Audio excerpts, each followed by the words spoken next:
Bumisita sa akin ang aking mga magulang. Sinigawan sila ng biyenan kong babae sa harap mismo ng kanilang mukha. Mga probinsyanong walang pinag-aralan, hindi marunong magpalaki ng anak. Agad ko siyang sinampal at pinalayas sa bahay. Iyan ang kwentong hanggang ngayon, kapag naaalala ko, ay bumabara sa aking lalamunan. Hindi dahil sa galit, kundi dahil sa mga taon ng pagtitiis at pagtitimpi upang mapanatili ang paggalang na sa huli sumabog dahil lamang sa kagustuhang ipagtanggol ang aking mga magulang. Noong araw ng kasal ko, sa gitna ng masayang pagdiriwang, ang unang sinabi ng aking biyenan ay hindi isang pagbati. Tumingin siya ng diretso sa aking mga magulang at malamig na nagsalita. Nagbulag-bulagan lang sa pag-ibig ang anak ko, kaya napilitan akong kahihiyan ang kasal na ito. Hindi magkauri ang ating mga pamilya, sana'y naiintindihan ninyo iyan. Malinaw ko pang naaalala ang sandaling iyon, ang panginginig ng mga kamay ni tatay na sanay sa bukid habang inaayos ang mga alay sa seremonya. Napayuko si nanay, itinatago ang nangingilid na mga luha. Ang mga salitang iyon ay parang patalim na humiwa sa dangal ng aming buong pamilya. Mula noon, isang malabong takot ang nabuo sa puso ng aking mga magulang. Inisip nilang hindi sila karapat-dapat na anumang salita o tingin mula sa pamilya ng aking asawa ay magdudulot lamang ng dagdag na pasakit sa kanilang anak. Nagsimula akong manirahan sa kanilang bahay na kahit hindi kalakihan ay punong-puno ng bigat sa dibdib. Ang biyenan ko ay isang taong kinukuwenta ang lahat, sinusuri ang bawat butil ng kanin na isusubo mo hanggang sa paraan ng iyong paghinga. Ilang beses kong binalak na papuntahin sina nanay at tatay, ngunit sa tuwing maririnig ko ang biyenan kong nagsasalita tungkol sa mga taong probinsya, nanlulumo ako. Ayaw kong maranasan muli ng aking mga magulang ang kahihiyan. Noong unang taon, madalas pa akong tumawag sa kanila para maglabas ng sama ng loob. Sandaling tatahimik si tatay bago mahinang sasabihin, "Magtiis ka pa ng kaunti, anak. Ang pag-aasawa ay pag-aasawa sa buong pamilya niya. Ayos lang kami dito. Basta't masaya ka." Narinig ko iyon habang umaagos ang aking mga luha. Masaya? Hindi ko pa alam kung ano iyon. Ang alam ko lang ay ang pakiramdam na nasasakal ako araw-araw. Lumipas ang panahon at natutunan kong manahimik na lang. May isang beses, habang naghuhugas ako ng pinggan sa kusina, ang mga luha ko'y humalo sa tubig na may sabon. Sinabi ko sa sarili ko, kayanin mo pa. Darating din ang araw na magkakaroon ka ng sariling bahay, kung saan taas noong makakapasok ang mga magulang mo, at dumating nga ang araw na iyon. Pagkatapos ng 5 taon ng pag-iipon sa bawat sentimo, nakabili kami ng maliit na bahay sa Antipolo. Noong araw ng aming paglipat, tumayo ako sa gitna ng sala na amoy boys and paint pa, napahawak sa dibdib at napaiyak. Alam kong oras na para tawagan sina nanay at tatay, isang bagay na matagal kong hindi nagawa dahil sa takot. Mahaba ang tunog ng telepono bago sumagot si tatay. Nanginginig ang boses. "May sarili na kayong bahay, anak? Pwede na ba kaming bumisita?" Kinagat ko ang aking labi para pigilan ang pag-iyak. "Tatay, umakyat na po kayo rito. Bahay ko to, kaya bahay niyo rin to." Noong araw na sasalubungin ko sila, nakatayo ako sa labas ng gate, kinakabahan na parang may isang sagradong pangyayaring magaganap. Huminto ang provincial bus at bumaba sina nanay at tatay, dala ang isang lumang bayong na naglalaman ng ilang manok bukid, sariwang gulay, at ilang dosenang itlog, mga bagay na simple ngunit nag-uumapaw sa pagmamahal. Pagkakita pa lang sa akin ni nanay, agad niyang pinunasan ang kanyang mga luha. "Napakaganda naman ng bahay mo, anak." Nahihiya kaming pumasok. Hinawakan ko ng mahigpit ang kamay ni nanay at bumulong na parang isang panata. "Kung wala po kayo, wala rin ako. Ngayong araw, ito po ang bahay ninyo. Walang sino man ang may karapatang maliitin kayo rito." Ngunit ang ligayang iyon ay tumagal lamang ng ilang segundo. Isang pamilyar na boses ang narinig ko mula sa aking likuran, malamig na parang nagbuhos ng yelo sa nag-aalab kong kaligayahan. "Bakit niyo dinala ang mga mababahong bagay na yan galing probinsya? Ang baho ng manok at putik. Anong klasing bahay pa ito kung mag-aamoy ganyan?" Gulat akong napalingon. Nakatayo roon ang biyenan ko. Ang kanyang mga mata ay dumadaos-dos sa balat ng aking mga magulang na sunog sa araw na may halong pandidiri. Agad na napayuko si tatay para magbigay galang habang nanginginig na ibinaba ni nanay ang bayong. Balae, nagdala lang po kami ng kaunting galing sa amin. Ngumisi ang biyenan ko. Ang mga bagay probinsya ay dapat sa probinsya lang iniiwan. Hindi kinakapos ang Maynila sa mga ganyan. Kung aakyat kayo rito sa siyudad, matuto kayong mamuhay ng maayos. Ayokong pagtawanan ang pamilya ko dahil sa kung saan-saan lang galing ang manugang ko. Nakita ko kung paano natigilan ang aking mga magulang. Ang kanilang mga payat na balikat ay bahagyang nanginig sa kahihiyan. Nanigas ang buo kong katawan. Gusto kong magsalita. Gusto kong tumakbo at maging panangga para sa kanila, ngunit may bumara sa aking lalamunan. Kumalma ka, sabi ko sa sarili. Ito ang unang beses na bumisita sila. Hindi mo pwedeng hayaang masira ang lahat sa may pintuan pa lang. Huminga ako ng malalim at pilit na ngumiti habang inaakay sila papasok. Ngunit sa kaibuturan ng aking puso, isang apoy ang nagsimula ng mag-alab at hindi ko alam na ang hapunan sa araw na iyon ang magiging isang unos na hindi na mapipigilan ni numan. Ang unang hapunan sa aming bagong bahay ay dapat sana'y isang araw ng ganap na kaligayahan. Naisip ko na ang eksena kung saan ang aking mga magulang ay kasalo kong kumakain, ang kanilang mga mata ay nagniningning sa pagmamalaki, ang kanilang mga tawa ay umaalingaw-ngaw sa kusinang amoy, bagong pintura pa. Ngunit ang lahat ay nagsimula nang may bigat na parang may malaking batong nakadagan.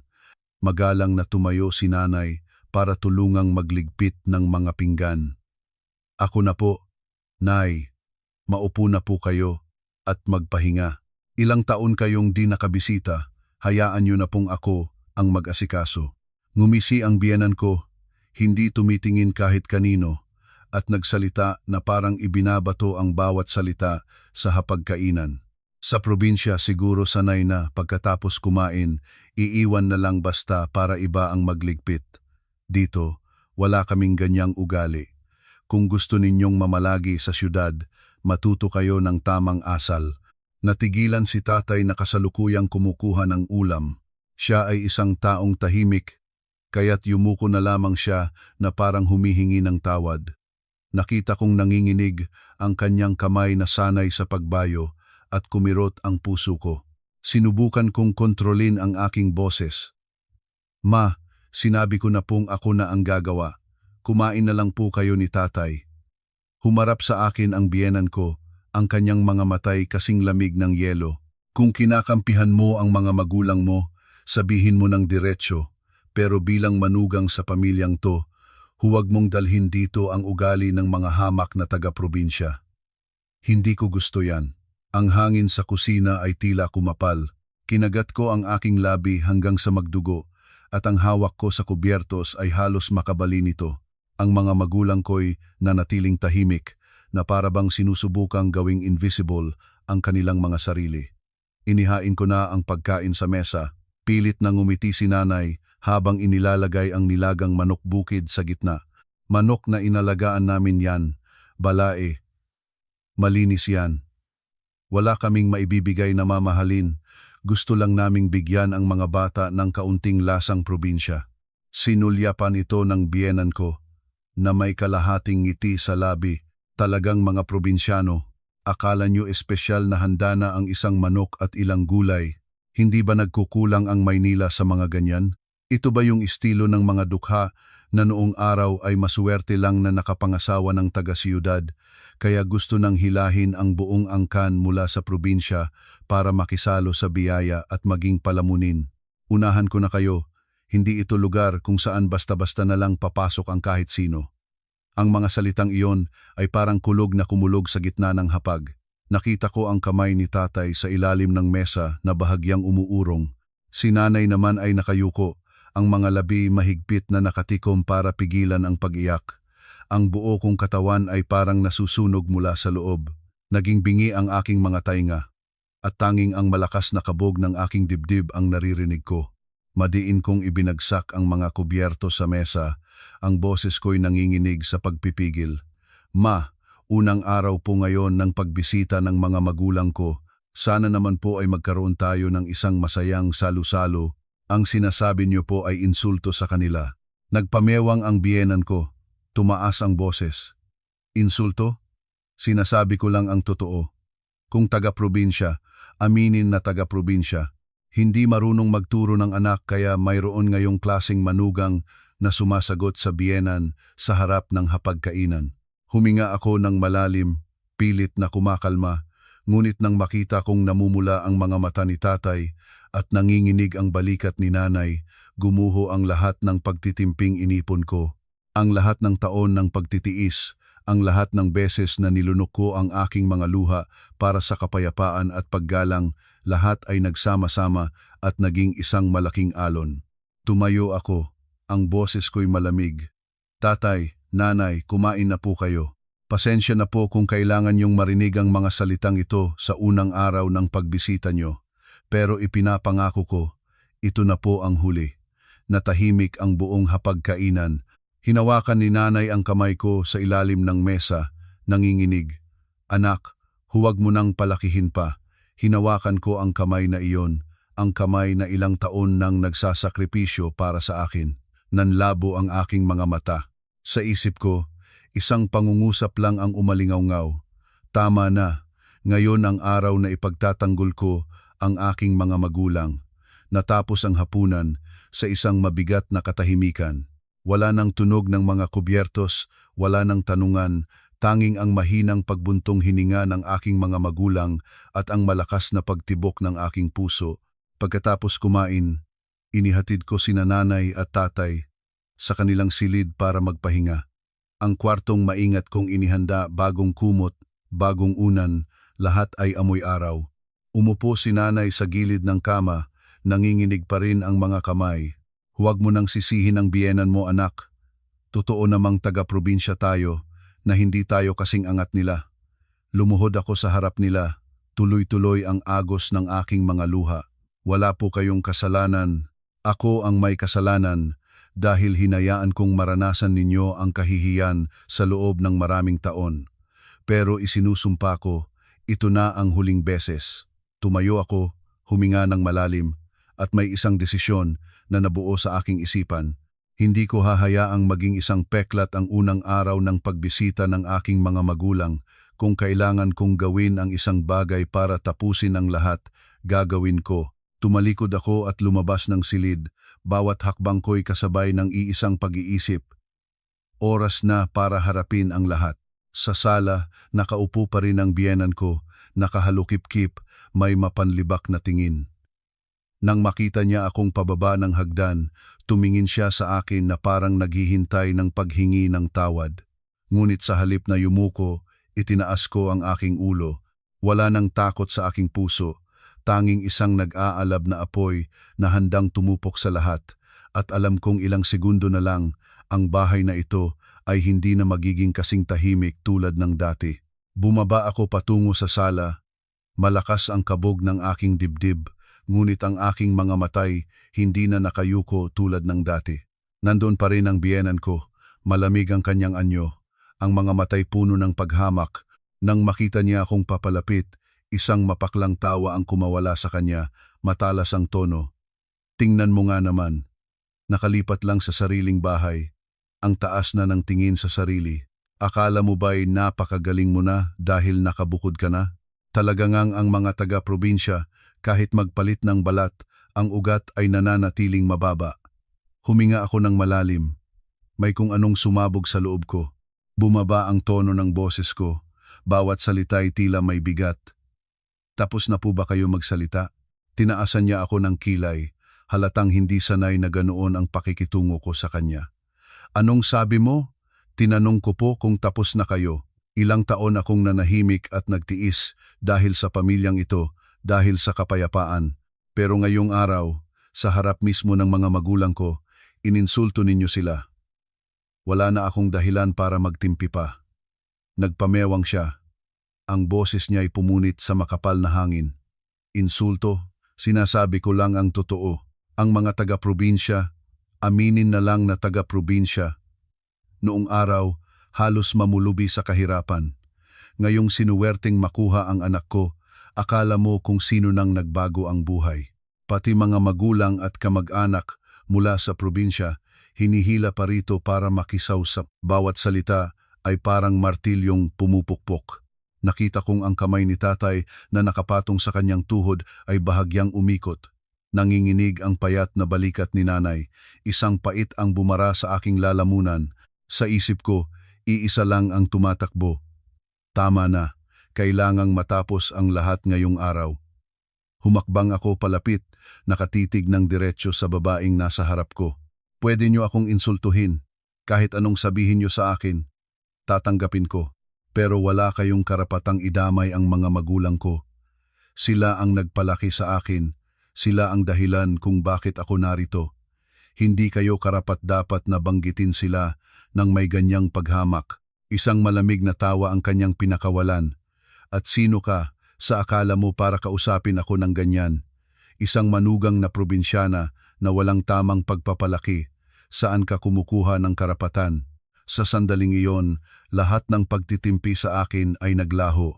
Hindi ko na nakita ang sarili ko bilang isang manugang na laging nakayuko sa takot.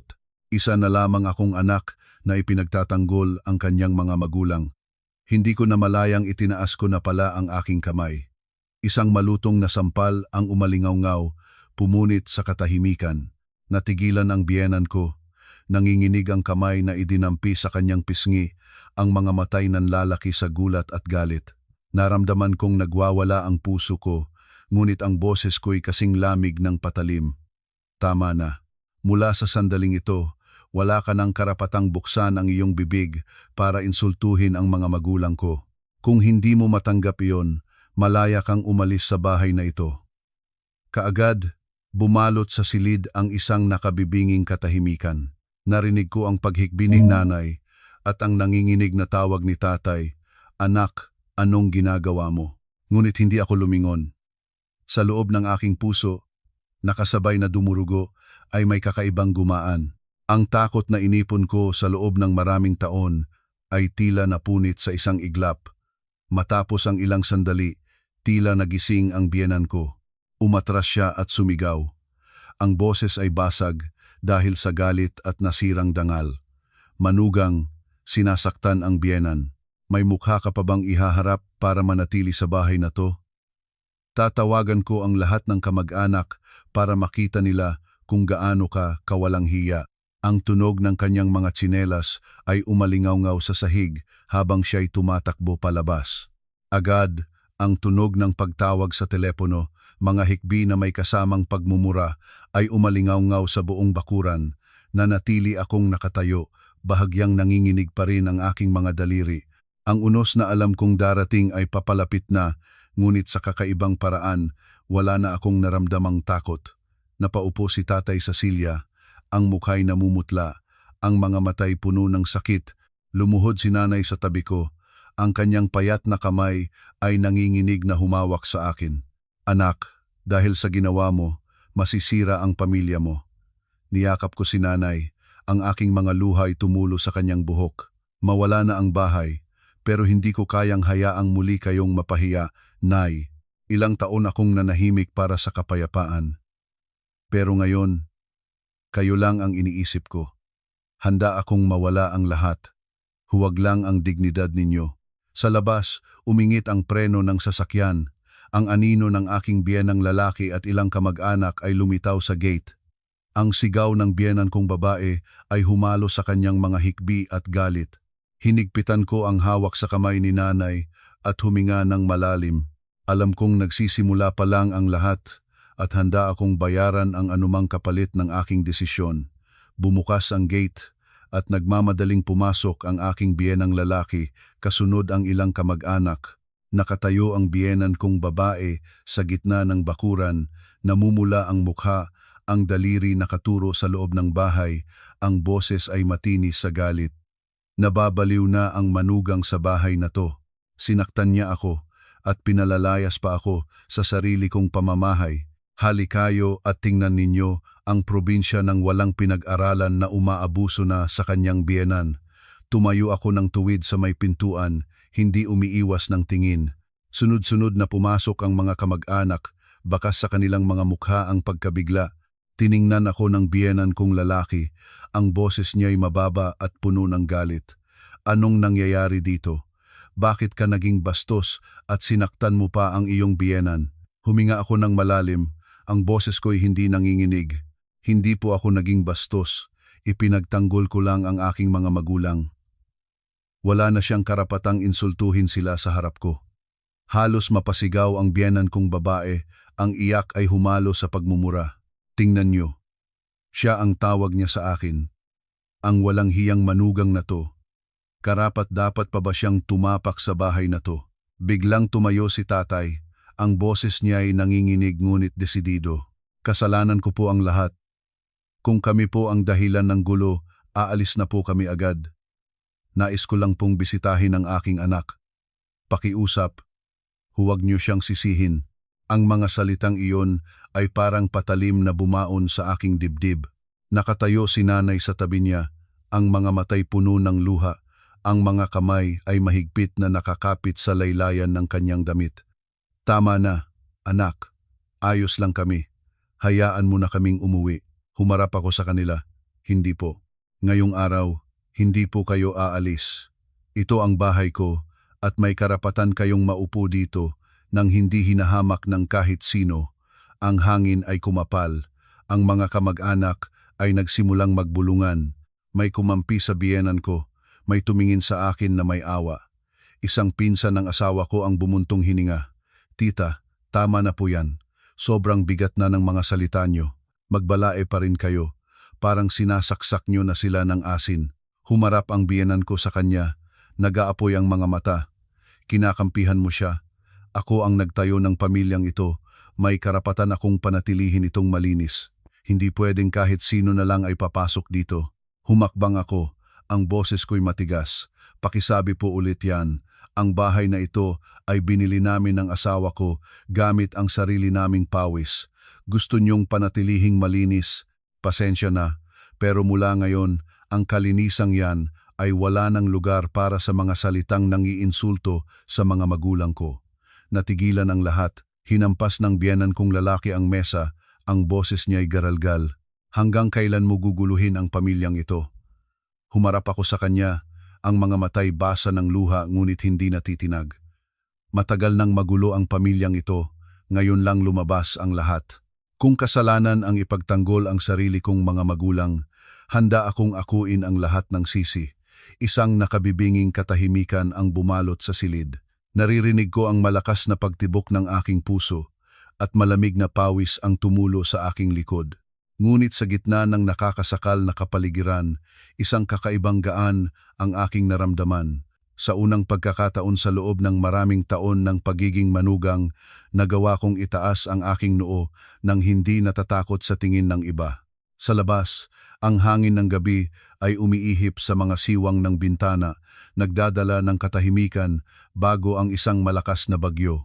Alam kong hindi pa tapos ang unos na ito, at alam kong hindi na ako aatras pa kahit na ang kapalit nito ay ang pagkasira ng lahat. Ang bahay na amoy bagong pintura pa ay napuno ng tensyon. Ang matinis na boses ng aking biyenan ay naririnig pa rin sa labas, umiiyak at nagmumura na parang gustong iparinig sa buong kapitbahayan. Nakatayo ang aking biyenang lalaki sa gitna ng sala, ang mukha ay namumula sa galit. Ang aking mga magulang ay nakaupo sa isang sulok, magkahawak kamay, ang mga matay puno ng hiya at pighati. Nakatayo ako roon, nanlalamig ang mga kamay, ngunit ang aking boses ay nanatiling matatag. Kung sa tingin ninyong lahat ay mali ako ngayon, pasensya na, tatanggapin ko. Pero hindi ko hahayaang mainsulto ang mga magulang ko kahit isang segundo pa. Hinampas ng aking biyenang lalaki ang mesa. Ikaw ay manugang sa pamilyang ito. Anong karapatan mong tawagin ang biyenan mo na siya? Ang pananakit sa biyenan ay kasalanang hindi mapapatawad ng langit at lupa. Sa tingin mo ba, sa ginagawa mong yan, nagpapakita ka ng pagmamahal sa magulang mo? Bilang manugang na hindi marunong magpakumbaba, sinisira mo ang dangal ng pamilyang ito. Itinaas ko ang aking ulo, Bawat salitang lumalabas sa aking bibig ay tila isang hiwa. Nagpakumbaba ako sa loob ng maraming taon. Nanahimik ako at tiniis ang kahihiyan para mapanatili ang sinasabi ninyong dangal. Ngunit ano pang silbi ng dangal na iyan kung ang kapalit ay ang pagyurak sa pagkatao ng aking mga magulang. Pumasok ang biyenan kong babae mula sa labas. Namumula ang mukha, ang mga matay nanlilisik. Ang manugang na ito ay hindi na karapat-dapat sa pamilya natin. Mula ngayon, hindi ko na siya kinikilala. Lumayas ka sa bahay ng anak ko ngayon din. Napaiyak si nanay at lumuhod sa gitna ng sala. Nanginginig ang boses. Pakiusap, balae, pakiusap sa inyong lahat. Huwag na nating palakihin ito. Kasalanan po namin. Babalik na po kami sa probinsya. Huwag lang ninyong sisihin ang anak namin. Isang buntong hininga ang narinig mula sa may pintuan. Lumingon ako at nakita ang ilang kapitbahay na nakatayo, sumisilip. Bumulong ang tindera ng soft drinks sa kanto. Naku po, malaking gulo na to. Manugang, sinaktan ang biyenan sa mismong araw ng pagbisita ng mga magulang niya. Ano na lang ang sasabihin ng mga tao? Umiling ang may-ari ng sari-sari store sa tabi niya. Kailangan din nating alamin ang dahilan. Ilang taon ko nang nakikita ang batang yan, tahimik lang at hindi pala sagot. Siguro, napuno na lang talaga. Sumingit din ang security guard ng subdivision. Mahina ang boses. Bagong lipat pa lang, may ganito ng gulo. Tiyak nakakalat agad sa buong lugar. Ang mga bulungan ay tumagos sa aking tainga na parang mga karayom. Nakita kong lalong nanginig ang balikat ni nanay, habang ang mga kamay ni tatay ay mariing nakakapit sa kanyang hita upang pigilan ang kahihiyan. Sila'y mga taong nagbanat ng buto buong buhay, hindi kailanman gumawa ng anumang ikahihiya, ngunit ngayon ay kailangan nilang yumuko sa gitna ng maraming tao sa mismong bahay ng kanilang anak. Humakbang ako, hinarangan sila, ang boses ko'y nanginginig ngunit malinaw. Sasabihin ko po sa huling pagkakataon, ito ay bahay na binili namin ng asawa ko gamit ang sarili naming pawis. Ang mga magulang ko ay may karapatang maupo dito nang walang sino mang manginginsulto. Kung may hindi makatanggap nito, malaya kayong umalis sa bahay na ito. Halos mapasigaw ang aking biyenan, ang boses niya ay basag sa galit at nasirang dangal. Pinapalayas mo ako? Kung hindi dahil sa perang ibinigay namin noon, mayroon ka ba nito ngayon?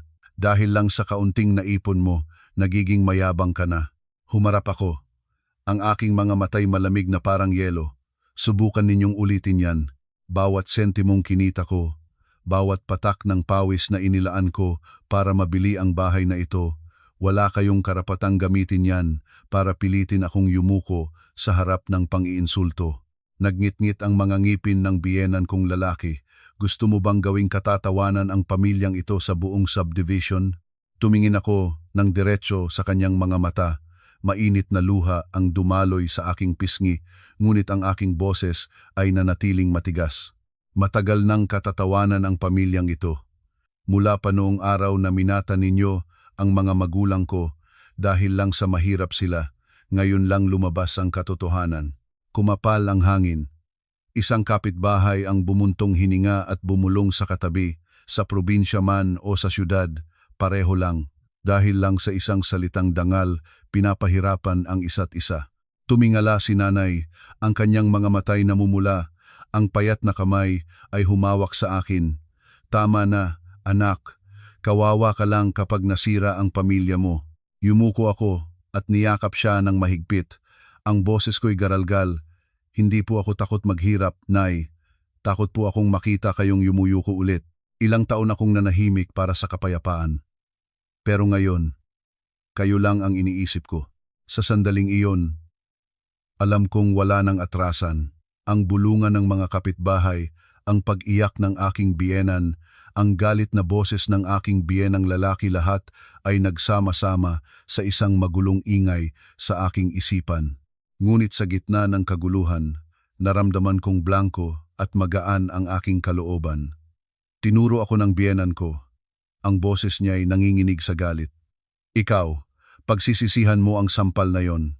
Isinusumpa ko, Hindi kita patatahimikin. Itinaas ko ang aking ulo, pinunasan ang luha, ang boses ko'y bumaba na parang isang huling pahayag. Hindi ako nagsisisi. Kung para ito sa pagtatanggol sa aking mga magulang, kaya kong magbayad ng mas mahal pa kaysa sa isang sampal. Sa labas, isang kapitbahay ang bumulong sa security guard. Buhay talaga, ang away ng biyenan at manugang, walang katapusan. Pero ang tingin ng batang yan ngayon, parang nasukol na talaga. Isang ugong ng motorsiklo ang narinig mula sa dulo ng kalye. May bumulong. Andyan na ang asawa niya. Narinig ko ang kalansing ng susi sa gate. Alam kong bubukas na ang panibagong yugto ng unos na ito. At alam ko rin na pagkatapos ng gabing ito, ang buhay ko ay hindi na magiging katulad ng dati. Bumukas ang pinto at pumasok ang aking asawa, si Marco.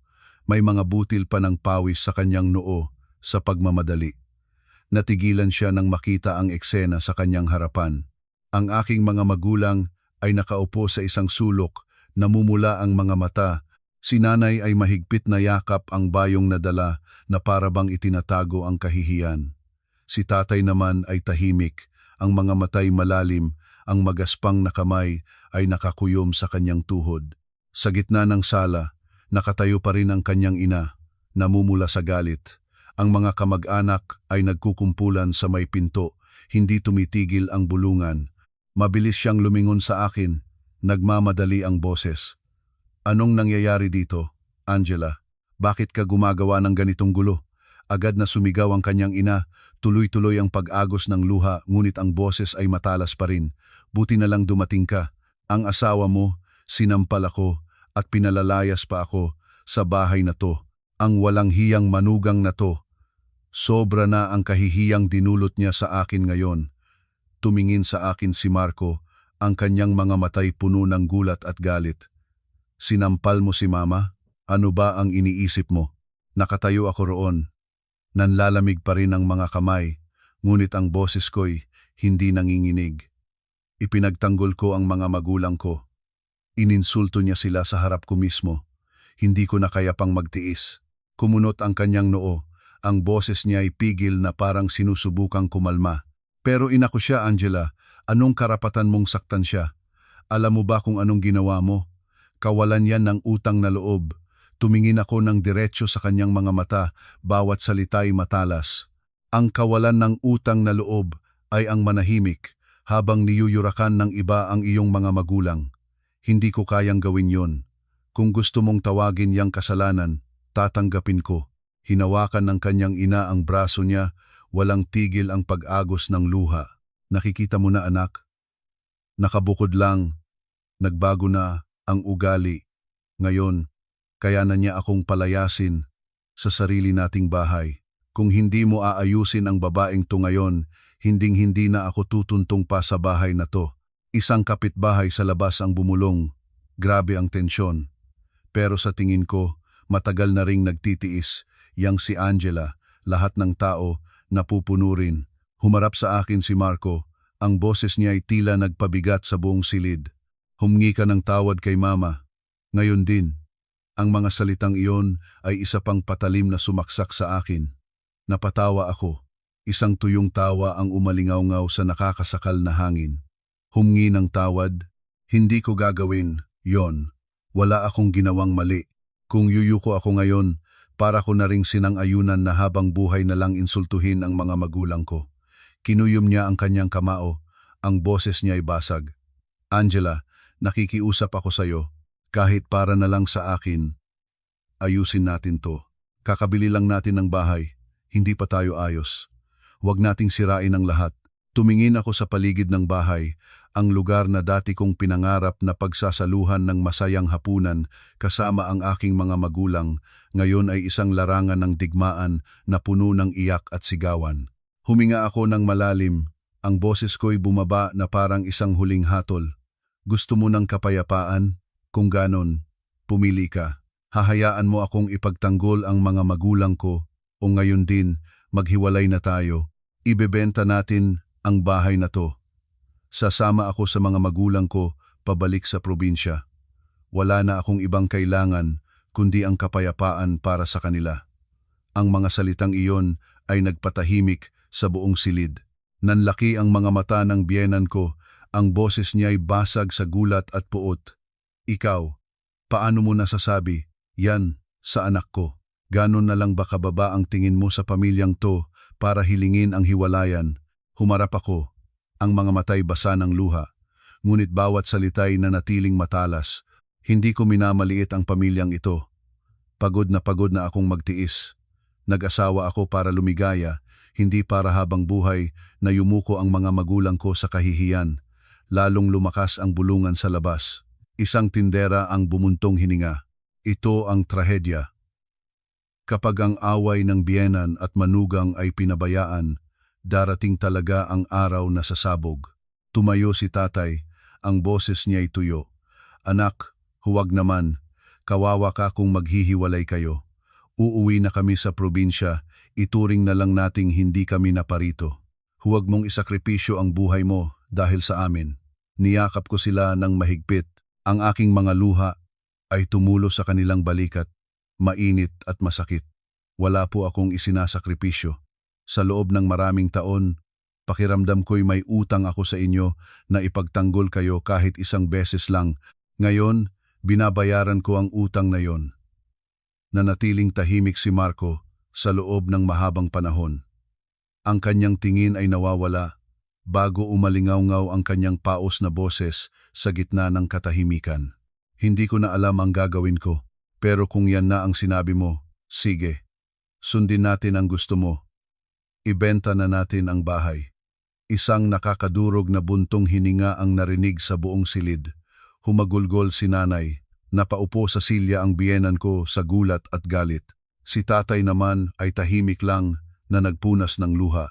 Sa labas, isang kapitbahay ang bumulong, may mga lamat na kapag bumuka, hinding-hindi na muling magsasara. Pinunasan ko ang aking mga luha, hinawakan ng mahigpit ang kamay ni nanay. Blanko ang isip ko, ngunit sa kakaibang paraan, gumaan ang aking pakiramdam. Dahil sa wakas, pagkatapos ng maraming taon, pinili ko ang aking mga magulang at alam kong kahit ano pa mang unos ang darating, hinding-hindi ko nahahayaang yumuko sila sa loob mismo ng bahay ng kanilang anak. Ang balitang ibebenta ang aming bahay ay kumalat ng mas mabilis pa sa aking inaasahan. Kinaumagahan, may ilang kapitbahay na ang nagkukumpulan sa labas ng gate. Bumulong ang tindera sa kanto sa security guard. Kawawa naman. Kakalipat lang, hindi pa nagiinit ang puwet, ibebenta na agad. Ang sitwasyon talaga ng biyenan at manugang, mahirap magkaroon ng kapayapaan. Ang mga bulungan ay tumagos sa aking tainga, bawat salita'y parang asin na isinasaboy sa sariwa pang sugat. Nakaupo ako sa sala, nakatingin sa aking mga magulang na tila lumiit sa isang sulok, katabi ang kanilang bayong. Hindi pa sila umuuwi, na parang hindi nila kayang iwan akong mag-isa sa gitna ng gulong ito. Bumaba ng hagdan ang biyenan ko, ang tingin niya ay kasing lamig ng yelo. Hindi siya tumingin sa akin, kinausap niya lang ang asawa ko. Nakikita mo na, desidido siyang ibenta ang bahay. Desididong talikuran ang asawa para sa mga magulang niya. Ano pang silbi ng ganyang manugang? Tumayo ako, ang boses ko'y kalmado, ngunit bawat salita'y parang pako sa hangin. Hindi ko tinalikuran ang asawa ko. Pinili ko lang na ipagtanggol muna ang mga magulang ko. Kung ano man ang isipin ng iba, bahala na sila. Nakaupo lang si Marco, magkalapat ang mga kamay na bahagyang nanginginig. Wala siyang sinabi, nakatingin lang sa sahig. Alam kong naiipit siya sa pagiging anak at asawa sa pagitan ng pagmamahal at responsibilidad, ngunit sa sandaling ito, hindi na ako maaaring umatras. Isang tindera ang dumaan, at nang makitang bukas ang pinto, mahina siyang nagsabi, "Itong si Angela, mabait naman yan. Ilang taon na yan dito, hindi ko narinig na sumagot ng pabalang. Siguro napuno na lang talaga." Humarap ang biyenan ko sa may pinto. Nag-aapoy ang mga mata. Kinakampihan mo siya. Ang pananakit sa biyenan ay kasalanang habang buhay mong hindi mahuhugasan. Ang mga taga-probinsya ay mananatiling taga-probinsya. Napapikit ako. Pilit na pinapakalma ang sarili. Bawat salita niya ay parang bato na ibinabato sa wasak ng dignidad ng aking mga magulang. Narinig ko ang buntong hininga ni tatay at ang mahinang paghikbi ni nanay sa tabi ko. Alam kong gusto na nilang umuwi para makatakas sa gulong ito. Ngunit dahil doon, lalo akong kailangang magpakatatag. Humarap ako kay Marco. Ang boses ko'y paos ngunit desidido. Pumayag ka ng ibenta ang bahay, kaya simulan na natin ang proseso ngayon. Ayokong manatili pa ang mga magulang ko kahit isang araw pa sa lugar na ito kung saan sila ininsulto. Tumingala siya, ang kanyang mga matay namumula. Inisip mo ba ang kinabukasan natin? Ang lahat ng pinag-ipunan natin sa loob ng maraming taon, mawawala lahat. Isang mapaklang tawa ang kumawala sa akin, isang tawa na mas masakit pa kaysa sa pag-iyak. Para saan ang lahat ng pinag-ipunan natin? Para sa araw na ito, kung saan kailangang lumuhod ng mga magulang ko para humingi ng tawad sa loob mismo ng bahay ng kanilang anak. Kung yan ang kapalit ng kapayapaan, hindi ko na kailangan yan. Isang kapitbahay sa labas ang bumulong. May punto siya. Aling anak ba ang hindi gustong ipagtanggol ang kanyang mga magulang? Nagngalit ang biyenan ko. Bawat salita'y tila ibinabato sa aking mukha. Pagsisisihan mo ang sampal na yon. Kahit maibenta pa ang bahay na to, hindi nito mahuhugasan ang kahihiyan. Tiningnan ko siya ng diretsyo, ang aking mga matay tuyo na sa luha. Kung kailangan kong pumili sa pagitan ng kahihiyan ng mga magulang ko at ng dangal ninyo, pipiliin ko ang mga magulang ko. Kung kahihiyan ba ito o hindi. Panahon ang magsasabi. Muling bumalot ang katahimikan. Ang alingaw-ngaw ng electric fan ay tila nagbibigay diin sa tensyon sa loob ng bahay. Humarap ako sa aking mga magulang, hinigpitan ang hawak sa kanilang mga payat na kamay. Tatay, nanay, huwag po kayong mag-alala. Ihahatid ko po kayo pa uwi. Sa tunay nating tahanan. Dahan-dahang tumango si tatay. Ang kanyang malabong mga mata ay may bahagyang kislap. Napaiyak si nanay at niyakap ako. Ang kanyang hikbi puno ng pighati ngunit may kasamang ginhawa. Anak, sapat na sa akin na isipin mo kami ng ganito. Ang lahat ng iba pang bagay ay hindi na mahalaga. Sa labas, ang sikat ng araw ay tumagos sa bintana, nagbibigay liwanag sa sala na puno ng mga gamit. Tiningnan ko ito sa huling pagkakataon. Ang lugar na dati pangarap ko, ngayon ay isa na lamang malaking peklat. Ngunit sa kakaibang paraan, wala akong naramdamang pagsisisi. Alam kong nawalan ako ng bahay, ngunit napanatili ko ang isang bagay na mas mahalaga, ang dignidad ng aking mga magulang. At sa unang pagkakataon sa aking buhay, tumayo ako ng tuwid para sa kanila. Ang bulungan ng mga kapitbahay ay naririnig pa rin sa labas. Ang kwentong to, siguradong pag-uusapan pa ng matagal, bahagya akong napangiti. Oo, hayaan silang magsalita. Hanggat hindi na yumuyuko ang aking mga magulang, ang lahat ng tsismis ay walang halaga. Kinabukasan, ang balitang ibinebenta ang bahay ay kumalat na sa buong lugar. Maaga pa lang, ilang kapitbahay na ang dumaan, nagkukunwaring may bibilhin o hihiramin para lang makasilip sa loob. Ang kanilang mga mapanuring mata, ang mga bulungan na sapat na para marinig ko. Bumulong ang tindera sa gate sa security guard, manugang, sinaktan ang biyenan, tapos ibinenta agad ang bahay. Kakaiba talaga, pero sa totoo lang, naaawa ako sa batang yan. Ilang taon nagtiis, kaya noong sumabog, malakas talaga. Ang kanilang mga salita ay tumusok sa aking tainga na parang karayom, ngunit hindi na ako natinag. Nakaupo ako sa sala, sa harap ng aking mga magulang. Yakap ni nanay ang kanyang bayong, ang tingin ay nawawala. Si tatay naman ay tahimik na nakatingin sa sahig. Ang kanyang mga kamay na magaspang ay paulit-ulit na kumukuyom at bumibitaw. Bumukas ang pinto at pumasok ang aking biyenan. Madilim ang mukha, matalim ang tingin. Tumayo siya ng tuwid, ang boses ay nagngingit-ngit. Gusto mong ibenta ang bahay, sige. Pero bago ka umalis dito, kailangan mong lumuhod at humingi ng tawad sa akin. Hindi pwedeng ang isang bastos na manugang na nananakit ng biyenan ay basta na lang makakaalis ng mapayapa. Tumingala ako, ang boses ko'y mababa, bawat salita'y mabigat na parang bato. Hindi ako hihingi ng tawad. Wala akong ginawang mali. Pwedeng sa inyo na ang dangal ninyo, sa akin naman ang mga magulang ko. Pumasok ang aking biyenang lalaki, bumuntong hininga ng malalim. Gusto mo bang pagtawanan tayo ng buong angkan? Kapag naibenta ang bahay, anong mukha pa ang ihaharap natin sa kanila? Humarap ako sa kanya, ang mga matay tuyo. Para saan pa ang mukhang ihaharap kung ipinagpalit naman ito sa luha ng aking mga magulang, matagal na akong nagtiis. Ang nangyari ngayon, hindi ko pinagsisisihan. Isang boses ang narinig mula sa may pintuan. Isang kapitbahay na nakatayo sa may beranda ang bumuntong hininga. Ang sitwasyon ng biyenan at manugang, ilang taon na, yang ganyan. Pero kung titingnan mo ang mga mata ng batang yan, wala na siyang takot.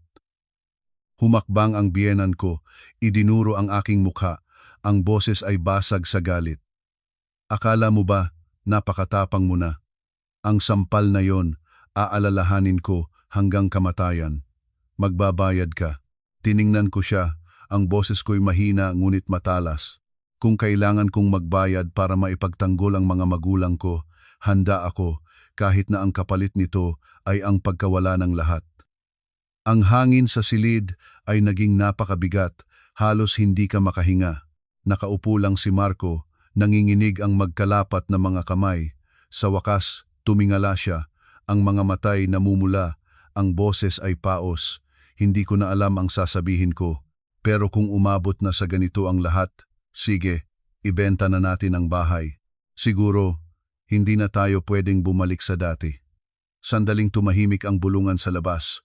Bago muling umugong, isang tindera ang mahinang nagsabi sa katabi, "Totoo nga, kapag ang tao ay nasukol na, wala na siyang pakialam kung anuman ang mawala. Pero nakakaawa pa rin dahil ang lahat ay nagsimula lang sa isang mapanlait na salita." Humagulgol si nanay, nanginginig ang kanyang payat na balikat. Ipinatong ni tatay ang kanyang kamay sa balikat ni nanay, ang boses niya ay garalgal. "Tama na, Elena. Kahit paano, pumanig sa atin ang anak natin. Kahit mawala ang lahat, hindi na niya tayo hinayaang yumuko pa."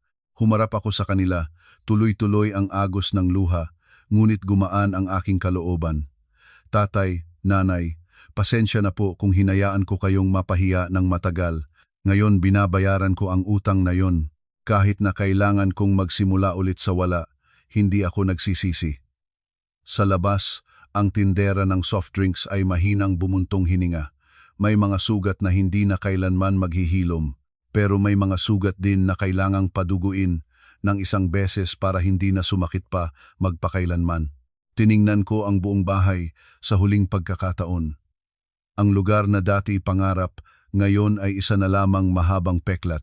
Ngunit sa gitna ng mga nasirang pangarap, alam kong napanatili ko ang pinakamahalagang bagay, ang dignidad ng aking mga magulang. At para sa akin, sapat na iyon. Ang bahay ay naging tahimik na parang dinaanan ng isang malakas na bagyo na tinangay ang lahat. Nang gabing iyon, hindi ako nakatulog. Nakahiga sina nanay at tatay sa sala. Tabi-tabi kami sa isang kutson na inilatag sa sahig. Ang buntong hininga ni tatay ay humalo sa pigil na paghikbi ni nanay at bawat tunog ay parang humihiwa sa aking puso. Sa labas, naririnig ko ang mga yabag ng aking biyenan sa ikalawang palapag.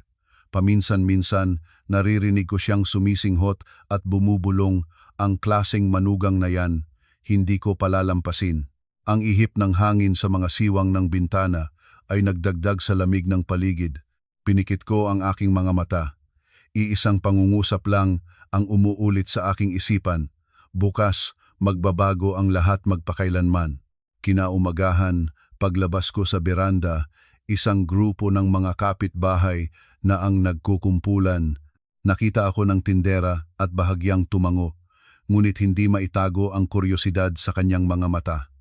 Nakasandal ang security guard sa kanyang motorsiklo, bumubuntong hininga. Buong gabi, maingay ang usapan dito. May naaawa, may naninisi, pero lahat sila, iisa ang sinasabi. Matagal na sigurong nagtitimpi kaya sumabog ng ganyan. Dumaan ang may-ari ng sari-sari store, nagkunwaring bibili ng asin at mahinang nagsabi, "Anak, ang buhay ay ganyan talaga. Mahirap maging perpekto ang relasyon ng biyenan at manugang.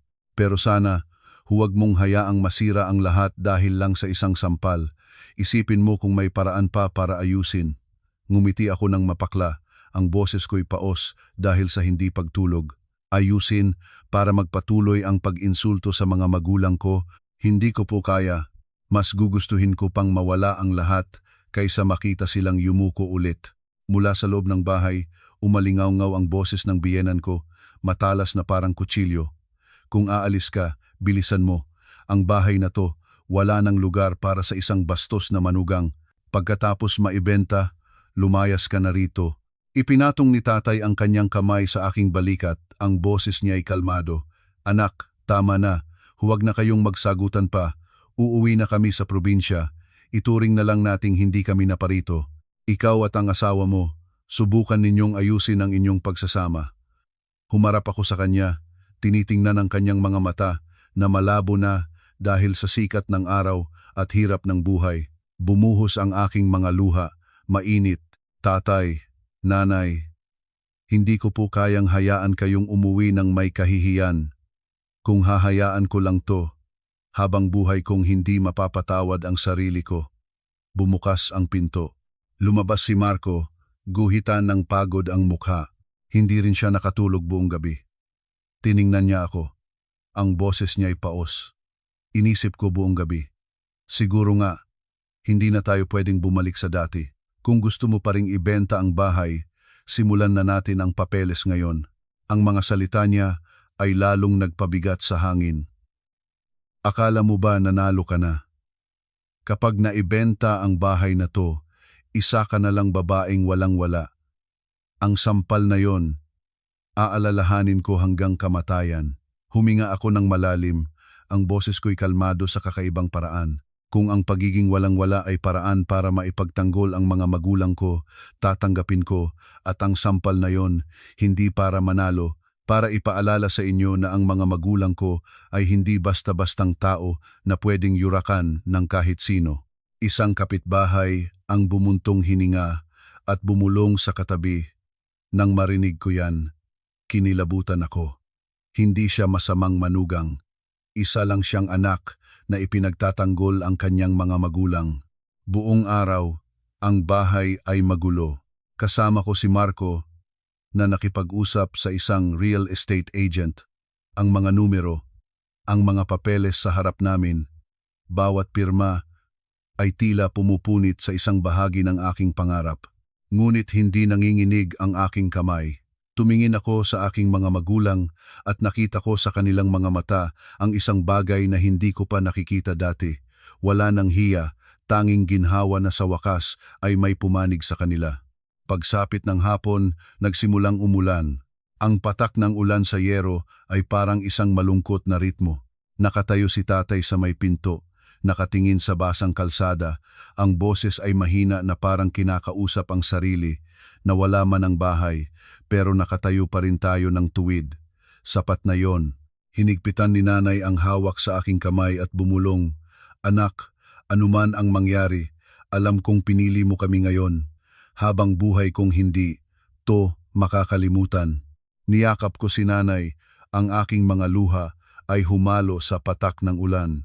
Alam kong nagsara ako ng isang pinto, ngunit kasabay nito, nagbukas ako ng panibago isang pinto kung saan hindi na kailangang yumuko ng aking mga magulang dahil sa akin. At sa gitna ng ulan, ipinangako ko sa sarili, kahit gaano pa karaming unos ang darating, kahit papaano nakatayo ako ng matatag para sa kanila. Ang bahay ay naibenta pagkatapos ng halos isang buwan. Ang pera ay hinati naming dalawa ayon sa batas. Hindi malaki ang aking bahagi, ngunit sapat na para magsimula ng bagong buhay. Noong araw na umalis ako sa bahay na iyon, tumayo ako sa harap ng gate sa huling pagkakataon. Gumaan ang aking pakiramdam. Wala nang luha, tanging ang pakiramdam ng pagbitaw sa lahat para magsimulang muli. Inuwi ko sina nanay at tatay sa aming probinsya sa Nueva Ecija. Ito ang unang pagkakataon sa loob ng maraming taon na ang maalikabok na daan sa aming baryo ay nagdulot sa akin ng kapayapaan. Walang gaanong sinabi ang aking mga magulang. Hinawakan lang nila ng mahigpit ang aking kamay na parabang natatakot na kapag binitawan nila ako, mawawala akong muli. Ilang linggo ang lumipas, ginamit ko ang lahat ng perang nakuha ko para magbukas ng isang maliit na tindahan malapit sa bahay. Hindi ito magara, isang simpleng karinderya lang na nagbebenta rin ng mga sariwang ani mula sa bukid. Ang karatulang kahoy sa labas ay simple lang ang nakasulat, tahanan. Dahil gusto kong ang lugar na ito ang maging tunay na tahanan para sa aming tatlo. Noong araw ng pagbubukas, hindi ko inaasahan na halos buong baryo ay darating. Nakarating na sa kanila ang kwento ko. Isang magsasaka ang nakangiting nagsabi, ang tapang ng anak ni na Jose, ipinagtanggol ang kanyang mga magulang. Dapat ipagmalaki yan ng buong baryo. Isang matandang kapitbahay ang naglapag ng isang basket ng gulay sa mesa at hinawakan ang aking kamay. Sa buong buhay ko, ngayon lang ako nakakita ng anak na handang isakripisyo ang lahat para sa dangal ng kanyang mga magulang. Maging matino ka lang sa iyong negosyo, susuportahan ka ng buong komunidad. Ang kapaligiran noon ay napakainit at simple, ngunit naramdaman kong naghilom ang aking puso. Nakatayo si nanay sa likod ng counter, nangingilid ang luha habang pinagmamasdan ang mga taong pumapasok, bumubulong ang matandang ito, kontento ng mamatay anumang oras. Hindi na nagdurusa ang anak ko. Ang balitang umuwi ako para magtayo ng karinderya ay mabilis na nakarating sa Maynila. Tumawag minsan ang dati kong asawa. Ang boses niya sa kabilang linya ay malungkot at bahagyang paos. Mahal pa rin kita, Angela. Pero alam kong hindi na tayo pwedeng magkabalikan. Nanahimik ako ng ilang segundo bago mahinang sumagot. Hindi ka nagkamali bilang asawa, Marco. Pero bilang anak, hindi ka pumanig sa mga magulang ko. Hanggang dito na lang tayo. Pareho kaming nanahimik ng matagal bago ibinaba ang telepono.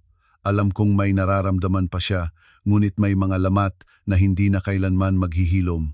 Tungkol naman sa dati kong mga biyenan, narinig kong ipinagkakalat pa rin nila na ako ay isang bastos na manugang nananakit ng biyenan at lumayas. Ngunit kumalat na ng husto ang kwento. Alam na ng lahat ang katotohanan. Ang mga kamag-anak, kaibigan, at maging ang mga dating kumakampi sa kanila ay umiiling na lamang. Minsan, isang dating kaibigan mula sa Maynila ang umuwi sa probinsya at kumain sa aking karinderya. Habang kumakain, bumulong siya. Alam mo ba, sabi ng lahat, ang pamilya nila ay nabubuhay sa kahihiyan ngayon. Kahit saan sila magpunta, tinatanong sila tungkol sa nangyari. Kapag pumupunta sa palengke ang dati mong biyenan, tatalikuran siya ng mga tao. Nanahimik lang ako. Hindi ako natuwa, hindi ako nagdiwang. Sa aking puso, isa lang ang umalingaw-ngaw. Kung ano ang iyong itinanim, iyon din ang iyong aanihin. Ang karma ay hindi kailanman nagkakamali. Pagsapit ng gabi, kapag kakaunti na ang tao, umupo ako sa labas at pinanood ang mga motorsiklo ng mga taga-baryo na dumadaan. Nakaupo sa tabi ko sina nanay at tatay. Si nanay ay nasa isang lumang silyang plastik, nagpapaypay. Si tatay naman ay humihigop ng kanyang kapeng barako, ang usok ay sumasayaw sa hangin. Tumingala ako sa langit. Sa unang pagkakataon sa loob ng maraming taon, naramdaman kong tunay na payapa, wala ng panunumbat, wala ng mapanlait na tingin. Tanging ang tawanan ng mga kapitbahay, ang huni ng mga kuliglig, at ang kamay ni nanay sa aking kamay na nagbibigay init hanggang sa kaibuturan ng aking puso. Alam kong hindi na marami ang pag-aari ko, ngunit nasa akin ang aking mga magulang, isang tunay na tahanan at ang respeto na ipinaglaban ko. At para sa akin, higit pa iyon sa sapat para sa isang buong buhay. Isang taon ang lumipas nang hindi ko namamalayan. Ang buhay sa probinsya ay nagparamdam sa akin na ang bawat araw ay mahaba ngunit magaan. Ang maliit kong karinderya ay naging paboritong tambayan na ng mga tao sa aming lugar. Tuwing umaga, ang tawanan, amoy ng kape at ng mainit na pagkain ay pumupuno sa hangin, nagdudulot ng kakaibang init sa aking puso. Si tatay ang laging nag-aayos ng mga mesa at upuan, habang si nanay naman ang nasa kusina, tinitimpla ang bawat sabaw. Sa tuwing nakikita ko ang kanilang mga payat na anino sa liwanag ng umaga, lagi kong sinasabi sa sarili, ito ang tunay na tahanan, ito ang buhay na matagal ko nang hinahanap. Isang hapon, nang paunti na ang mga customer, nakaupo ako sa may pintuan, pinakikinggan ang ihip ng hangin sa palayan. Isang kapitbahay ang dumaan at ngumiti. Anak, ngayon, mas masigla kang tingnan. Ang pamumuhay malapit sa mga magulang ang tunay na kaligayahan. Maikli lang ang buhay para magdusa dahil sa ibang tao. Dahan-dahan akong tumango. Isang pasasalamat ang bumukal sa aking puso para sa kapayapaang ito. Tapos na ang lahat ng unos. Ang natitira na lang ay ang huni ng mga ibon sa hapon at ang tawa ng aking mga magulang mula sa maliit na kusina. Isang araw, nakatanggap ako ng balita mula sa isang kaibigan sa Maynila. Ibinaba niya ang kanyang boses na parang natatakot na mabigla ako. Ang dati mong asawa, nag-asawa na ulit, pero ilang buwan pa lang daw, hiwalay na agad. Nanahimik ako ng ilang segundo. Wala akong naramdamang kirot. Taliwas sa aking inaasahan, isang kakaibang pakiramdam lang na para bang nakikinig ako sa isang kwentong hindi na konektado sa akin. Bumuntong hininga ang kaibigan ko at nagpatuloy, dahil pa rin sa dati mong biyenan, ganoon pa rin ang ugali, laging pinupuna ang lahat. Hindi nakatiis ang bagong manugang, umuwi sa kanila. Magulo na naman daw ang bahay nila ngayon at lahat ng tao ay umiiling na lang. Narinig ko, balak na raw nilang umalis ng Maynila at lumipat sa isang malayong probinsya para takasan ang mga tsismis. Nanatili akong tahimik, mahigpit ang hawak sa aking baso. Tumingala si tatay at tiningnan ako. Kalmado ang kanyang mga mata. Dahan-dahang ipinatong ni nanay ang kanyang kamay sa akin. Ang boses ay kasing hina ng hangin. Masaya ka ba, anak? Umiling ako. Isang mapaklang ngiti ang gumuhit sa aking mga labi. Hindi po. Nakikita ko lang po na iyon ang batas ng karma. Kung ano ang itinanim mo, iyon din ang aanihin mo. Hindi ko hinahangad na magdusa sila, sadyang ibinabalik lang ng buhay ang nararapat para sa lahat. Kaming tatlo ay naupong tahimik. Ang hangin ng hapon ay umihip sa aming beranda. Ang kaluskos ng mga dahon ay parang sagot ng kalikasan. Alam kong tuluyan na akong nakabitaw. Wala nang galit, wala nang sama ng loob. Tanging pasasalamat na lang dahil sa wakas, hindi na kailangang magdusa pa ng aking mga magulang. Nang gabing iyon, lumabas ako sa bakuran at tumingala sa langit na puno ng bituin. Nakaupo si nanay sa may hagdan, naglalala ng basket. Si tatay naman ay dahan-dahang humihit-hit ng kanyang tabako. Umupo ako sa pagitan nila, isinandal ang aking ulo sa balikat ni tatay at hinawakan ang kamay ni nanay. Sa buong buhay ko, ngayon ko lang naramdaman ang ganitong kapayapaan. Sa aking isipan, isang pangungusap ang umalingaw-ngaw. Nagampanan ko na ang aking tungkulin bilang anak. Hindi ko kailangan ng malaking bahay, hindi ko kailangan ng katanyagan. Ang kailangan ko lang ay mga payapang araw kasama ang aking mga magulang, ang kanilang mga tawa sa aming maliit na kusina, at isang buhay kung saan hindi ko kailangang yumuko kaninuman. Lihim akong napangiti. Ang buhay na ito ay hindi perpekto, ngunit pinili ko ang landas na sa tingin ng aking puso ay tama, at iyon ang pinakamahalaga sa lahat. Maraming salamat po sa inyong pagtangkilik sa channel. Ang kwento ngayon ay hindi lamang tungkol sa biyenan at manugang, kundi isang aral din tungkol sa pagmamahal sa magulang at sa batas ng karma. May mga bagay na kailangang isakripisyo upang mapanatili ang mas mahahalagang bagay. Ano po ang inyong saloobin? Kung kayo po ay nasa ganitong sitwasyon, ano po ang inyong pipiliin? Mangyaring iwan po ang inyong komento sa ibaba upang tayo ay makapagbahaginan, at huwag kalimutang mag-subscribe sa aming channel para sa mas marami pang makabuluhang kwento. Naway lagi po kayong nasa mabuting kalagayan at maligaya sa piling ng inyong pamilya.